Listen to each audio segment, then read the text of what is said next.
Welcome to We Build Great Apartment Communities, the only show dedicated to the process and strategies for transforming apartment buildings to thriving communities. I am your host, John Brackett, and welcome to the show.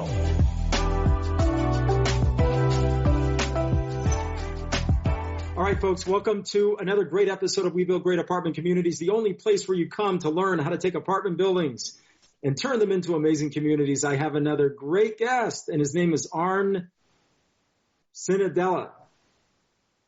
That was a tough one. That was a tongue twister. Yeah, that's an Italian name. So anyway, you did really good, John. Okay, great. I appreciate that, Arn. So, sure. You know, Arn, I really appreciate you being on the show. I am going to introduce you to our audience. So, Arn, someone who's been a broker, owner, operator for many years, right? Experiences in multiple states, from residential, single-family homes, to now, apartment buildings, and you've been able to participate in investing in apartment buildings in several capacities, right? As a limited partner, as a general partner, as an owner operator. So you have a pretty broad spectrum of experiences. So we're going to talk about that because that's going to be really valuable to our audience. So here's what I find kind of interesting about our initial conversation, right? Which I really appreciate, is we're talking about negative interest rates in Europe, okay, that people are getting paid to buy real estate, okay, in Europe right now, which I find just fascinating to me. But it also helps explain why we keep dumping money into our economy now, right? Because, when another country sneezes, we tend to feel the ripple of that. And in this case, Europe is not a tiny country, and we do a lot of commerce with them. So that makes a little bit more sense to me now. So with that being said, Arn, go ahead and introduce yourself. Tell us a little bit about your story, your experiences, and then we're gonna talk some more about what's going on in this market, in this cycle. Hey, that's great, John. Thanks for inviting me. Happy to be here. And yeah, let's have some fun chatting about real estate. One of my favorite topics, and yours too, I'm sure. Love it. So anyway, I got into the real estate business after getting out of graduate school from the University of Michigan. I got a master's degree in physical chemistry. Never did anything with it. Thought I would be a scientist, but returned to the San Francisco Bay Area and went to work for my dad in a residential brokerage business in Menlo Park, California. So the Bay Area has pretty much been my lifelong home. He was an old school investor, and he'd own a lot of single family homes. He ultimately switched into multi-tenant office buildings. He kind of skipped the multifamily apartment, went to multi-tenant office buildings. So I kind of modeled my investing protocol procedure after him and started accumulating a fair amount of single family homes over my career in the Bay Area, in the Austin, Texas area, Charlottesville, Virginia. And it was wonderful selling real estate in the San Francisco Bay Area, Silicon Valley. Can't think of a better market to be in. I was blessed to be able to do it. And maybe about 6.5 years ago, we moved to Greenville, South Carolina, kind of for a new life adventure. And within the last 15 months, I decided to start to transition my rental portfolio from single family to multifamily. And I've been very busy doing that about the last 15 months. It's been exciting to kind of learn a new facet of the real estate business that I spent my entire career in. Never got a W-2, never worked for a corporation. So my story may be a little different than many of the listeners who are in that W-2 corporate grind looking to do something different. So basically I've done real estate all my life, enjoying learning multifamily, and happy to, discuss whatever you'd like. Okay, sounds great. So let's talk about, you mentioned the word transition, right? You're transitioning your portfolio from single family to now multifamily. So talk a little bit about how you're doing that. I think that'll maybe speak to a strategy that, a lot of people can benefit from. So talk a little bit about how you're doing that, Arn. Sure. So maybe to back up, maybe cover first why I'm doing that, and then kind of how I'm doing that. So I think the primary reasons for making the transition is, one, to increase cash flow. My single family rental properties have done well. They've appreciated in value. But when you look at the actual cash return on the equity I had in those single family homes, it was not as much as I could get into multifamily properties. So now at the age of 66, I'm more concerned about cash flow than capital growth or net worth. So I think multifamily will provide higher cash flow than single families. The second reason is I've generally self-managed all of my properties that I owned locally. And honestly, I've just kind of got tired of that. It seems anytime I'm going on a vacation, I'm at the airport and I get a call from a tenant, my hot water heater just went, and it's no big deal. You make a few phone calls, you get it squared away and blah, blah, blah. But I'm just a little less enamored of doing that. So I think with multifamily, you can have effective professional property management at an affordable level, because as the size of the property goes down, the property management percentage decreases. So that's kind of the background behind why. And essentially what I've done over the last year or so is sold 5 or 6 of my single family rentals.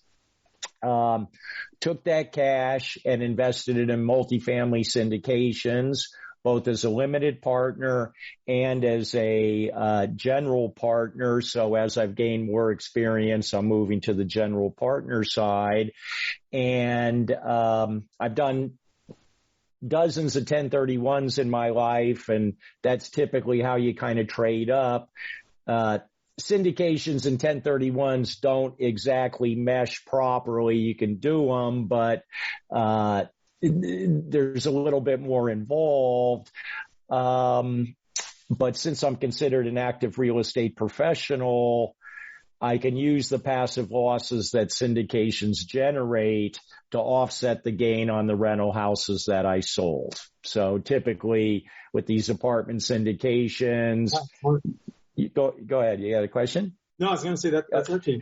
Yeah. So typically you do a cost segregation study, load up, do bonus depreciation. So in year one, you usually in a syndication investment get a fairly big tax write-off. You get a negative result on your K1. It's a paper loss because it's due to all the depreciation you take in year one. And as a real estate professional, I could use that to offset my income from my brokerage and other investments, as well as from the capital gains on the properties I've sold. Okay, great. So I appreciate the strategy explanation. Okay, that's great. So Arn, I want to speak to you a little bit now, or talk to you a little bit about some of your experiences, right? So when you look back on, your experiences, if you could change something, what would that one thing be? I'm not one that tends to look back too much. I'm very kind of forward motion. So I kind of don't dwell. I kind of understand mistakes are all part of being in the game, right? You got to get in the game and you got to learn, and you're going to make some mistakes. And the hope is when you get hurt with one of the mistakes, they're small mistakes, they're small hurts, so you just keep trucking on and you learn and you do better. And so I don't have any horror stories. I guess I honestly, given the amount of enjoyment I'm having moving into the multifamily space,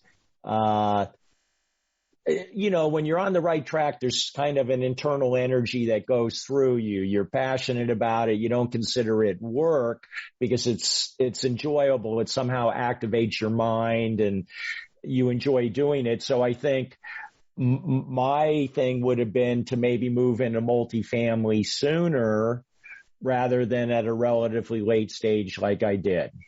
Sure. Okay, well, great. Well, hey, look, you're here now. You have the experience, and you're gaining more. So there's no limit, right? I always say there's no limit. All we have to do is just once you take away the finish line, that means you're still good. Yes, and what I would say is we all know. Well, so one, we're all living longer, right? If you think back to your parents or grandparents and kind of what their life was like, we're probably all going to live close to 90 now. And so one, you need to keep making income. You can't live off that principle, right? So you got to keep making income. But two, you need to do something with all that time, right? I'm a golfer. I love playing golf, but I just can't spend my whole life just playing golf. I have to use my noggin and, right. And so as you go through a career in your life, you gain knowledge and experience, and it's of value, and you can help people based on that. So for me, I'm kind of excited about what's going to come. And I think Einstein once kind of said something to the effect, and I'm not getting the quote right, but to the effect of, as long as you're learning, you're not dying. So as long as you keep learning, kind of that life force and energy is going to go. So I really believe in that. And, retirement has changed. I don't think they go on to second or third careers. So it's a really fascinating phenomenon in society, kind of the changing definition of retirement. And we have so many more years to be productive. And the way I kind of look at it, your professional activities, can be in addition to a well-rounded life, right? They can be part of the totality of your life, not draining from your life, but adding to the totality of it, where you still focus on friends, family, and community, and can do the things that you really enjoy doing. Yeah, I appreciate that. I appreciate you providing that insight, because I agree. I don't think your life ever has to stop, no matter how young or how old you are. But man, you said something that I really love, and that is, as long as you're learning, right? As long as you're learning, you're living. And I never looked at it that way before, but how true. In fact, I got into a conversation about learning and growing, right? Or growth, no more than 3 days ago, maybe. And, very similar conversation, but you summed it up the best, right? As long as you're learning, you're still growing, right? You're not dying. And I really love that.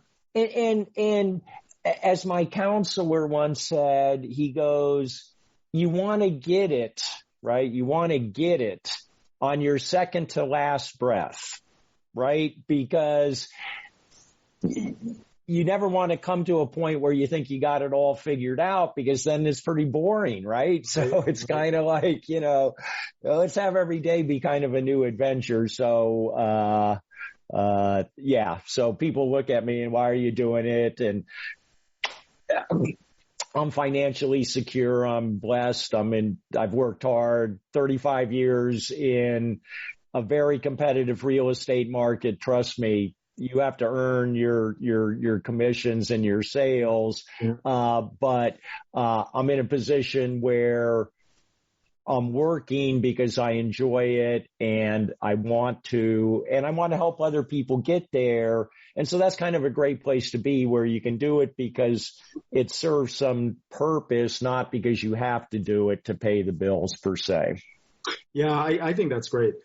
Okay, so let's transition a little bit, Arn. Let's transition and talk about some of the economics that we're seeing, not only in this country, but also in other countries, that just mind-boggling, right? And so, granted, none of us have a crystal ball. So I understand that we can't see too far out into the future, but, sometimes those conversations is fun. Actually, not sometimes. It's always fun to do a little speculating, right? It's like being back in college, sitting around the dorm room, exactly. right? Knowing that 90% of that stuff will usually not turn out to be true. But I always have this joke about economists. I have a buddy of mine, actually two of them, that are economists, and I always tease them. I go, okay, hey guys, you're not on TV. Okay. You're not being recorded. So you don't have to give me the 50-50 answer. Right. Just choose one. So we're going to choose one. Okay. We're not going to do 50-50, Arn. All right. Okay. No 50-50. No 50-50. You're always right. No matter right. You just hedge it. Yeah. Exactly. All right. So let's talk a little bit about Europe. You said something to me that I thought was pretty fascinating about, right now people are buying real estate, negative interest rates, which means that they're getting paid to buy real estate. Talk to me about that dynamic. Well, so I'm no expert, but basically the governments are doing this to kind of keep the economic engine going. That's the bottom line. I mean, ultimately the governments are kind of the source of money, and more governments are getting involved in engineering the economy and fine-tuning it and tweaking it. And we certainly are seeing this in the United States. And this is nothing that just happened with COVID. Right. It's been coming for decades now, right? It just maybe COVID's kind of accelerated it. So with negative interest rates, it's just a way to stimulate economic activity and jobs and this and that. And so I think in the foreseeable future, we're probably going to continue in a fairly low interest rate environment. I think with COVID and some other issues, economics are still, we're not totally on solid ground. And I think most of the governments of the world, the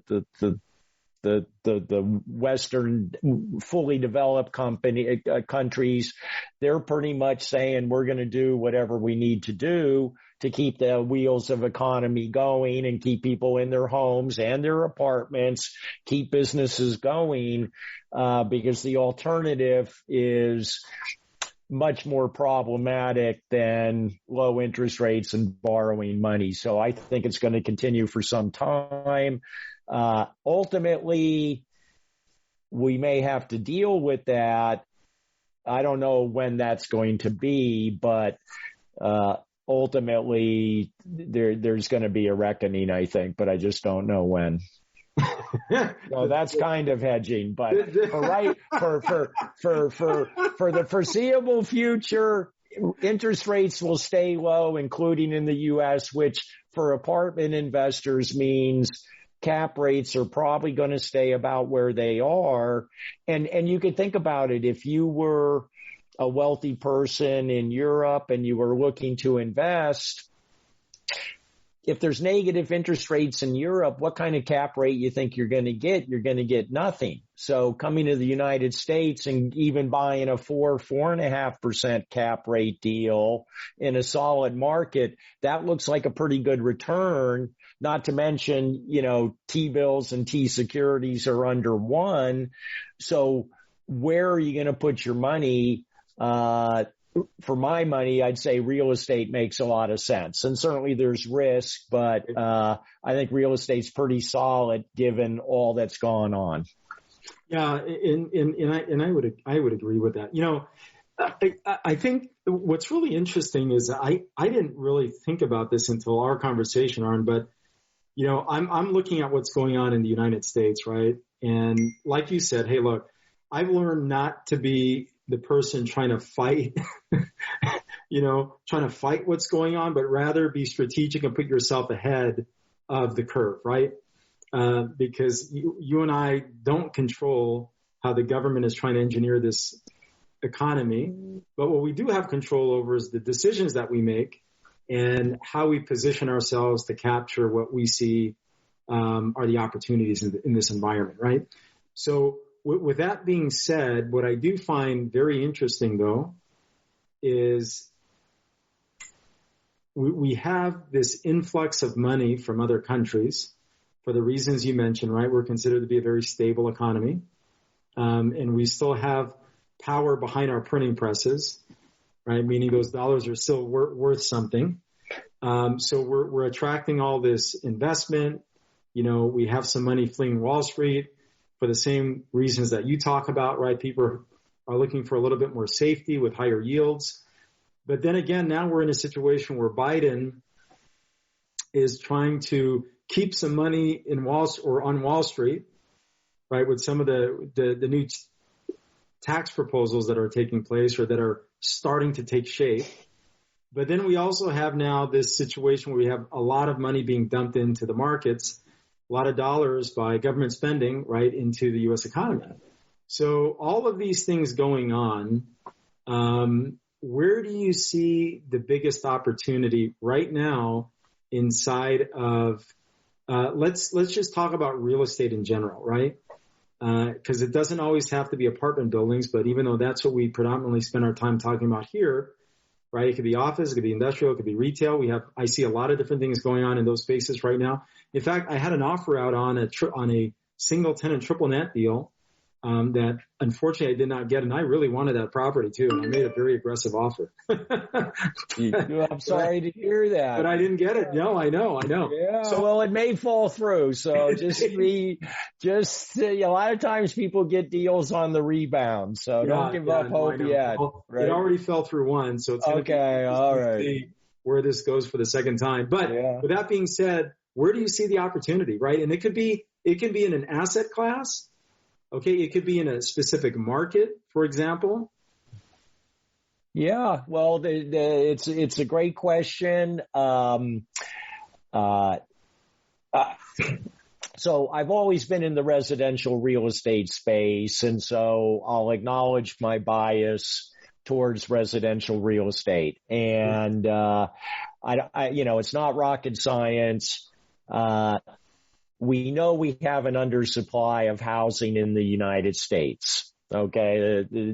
Nobody debates that. So there's an undersupply of housing, and the population is going to be growing.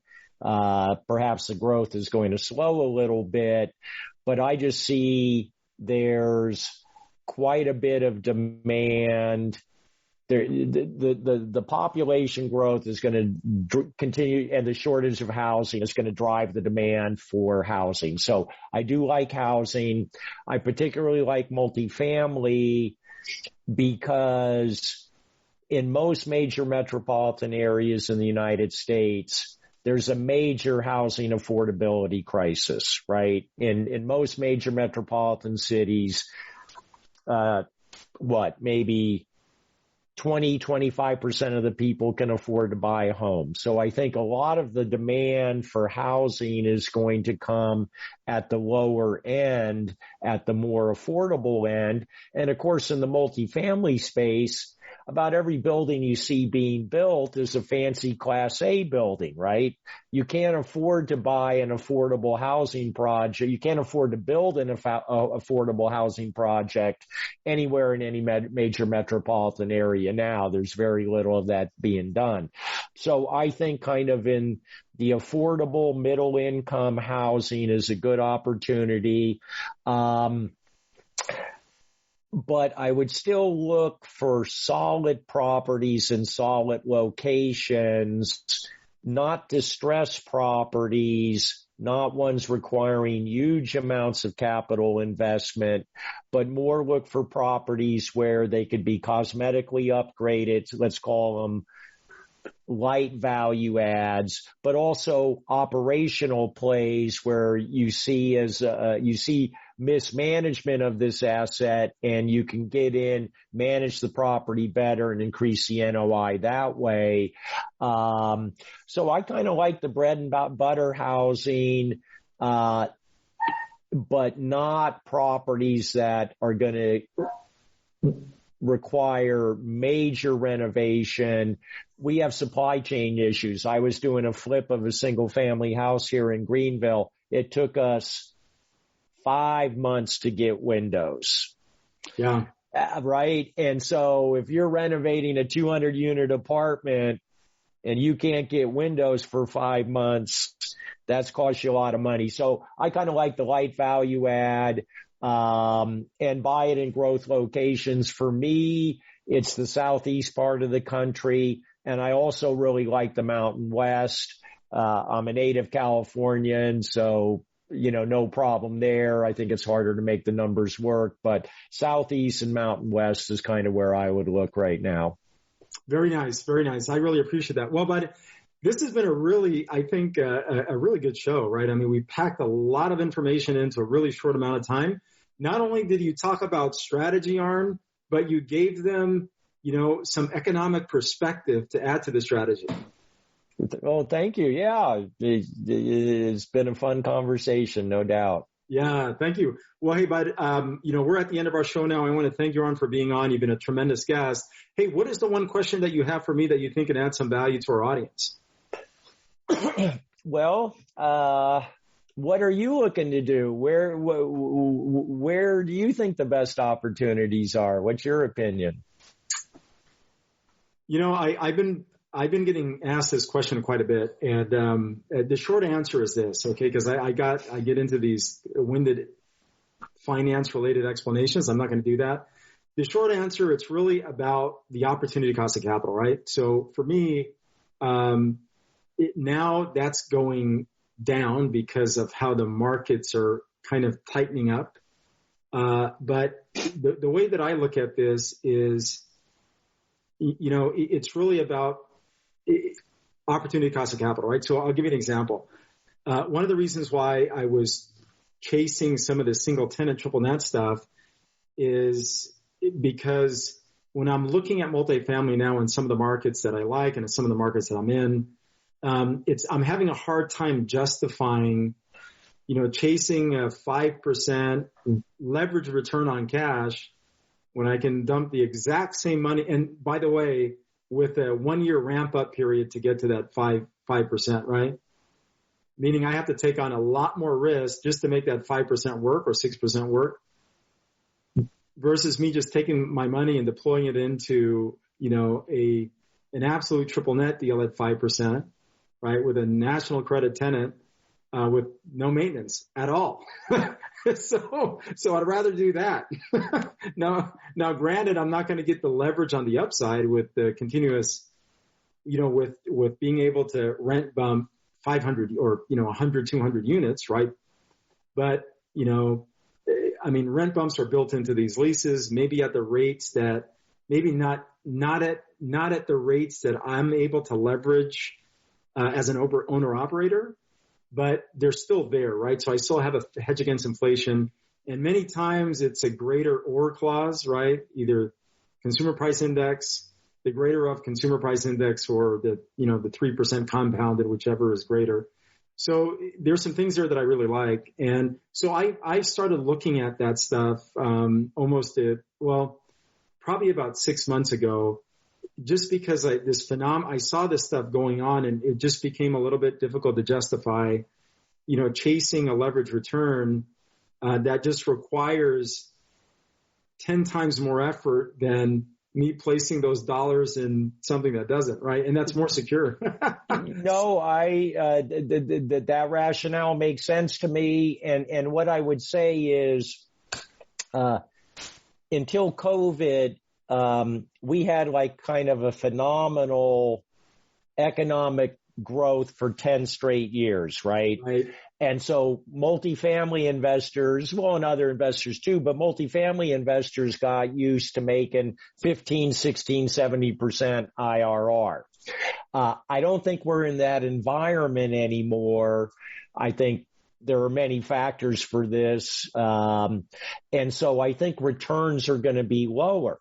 And so then to your point, if I can get a fairly decent return without a lot of effort or management headache, it becomes attractive, because if multifamily returns, and I believe this, multifamily returns, people investing today, if they can end up getting 12, 13%, I think that's about what they're going to end up getting. I don't think they're going to make 16, 17 like they did if they invested 10 years ago. So those triple net start looking pretty attractive when you factor in the lack of hassle. 100%. Yeah. And I think the other thing is maybe the office market's a little down right now. So, if you could buy it a little bit on the dip, because people will come back to offices, you know what I mean? It's like people are leaving New York, but the Big Apple isn't dead. New York's going to rebound. This is just a temporary phenomenon. So I think you're onto something. It's a good way to go about it. And frankly, I think, I'm not the only one. I see money moving into these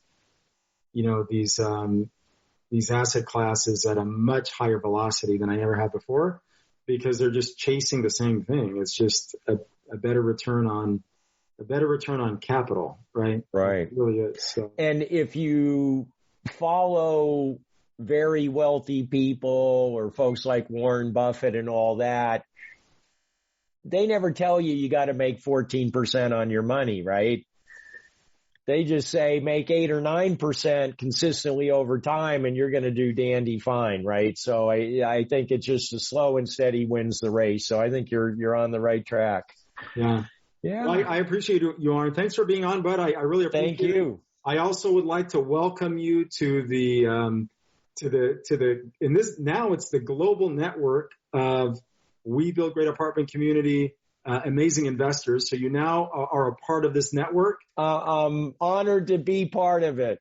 Awesome. So if there's anything that I can do that I can help you with, I can definitely plug you into some, amazing people. So thank you. No, welcome to the club and, welcome to the membership, buddy. Yeah. Thank you so much. We'll keep in touch. Thank you. That sounds good, Arn. I appreciate it. Take care. Okay. Thank you. Clarity of purpose creates our greatest competitive advantage. When we transform apartment buildings to thriving communities, we improve how people live and create assets with high profit margins. Don't forget to subscribe, like, and share this up with a friend. I'm John Brackett, bringing you things you can implement right away.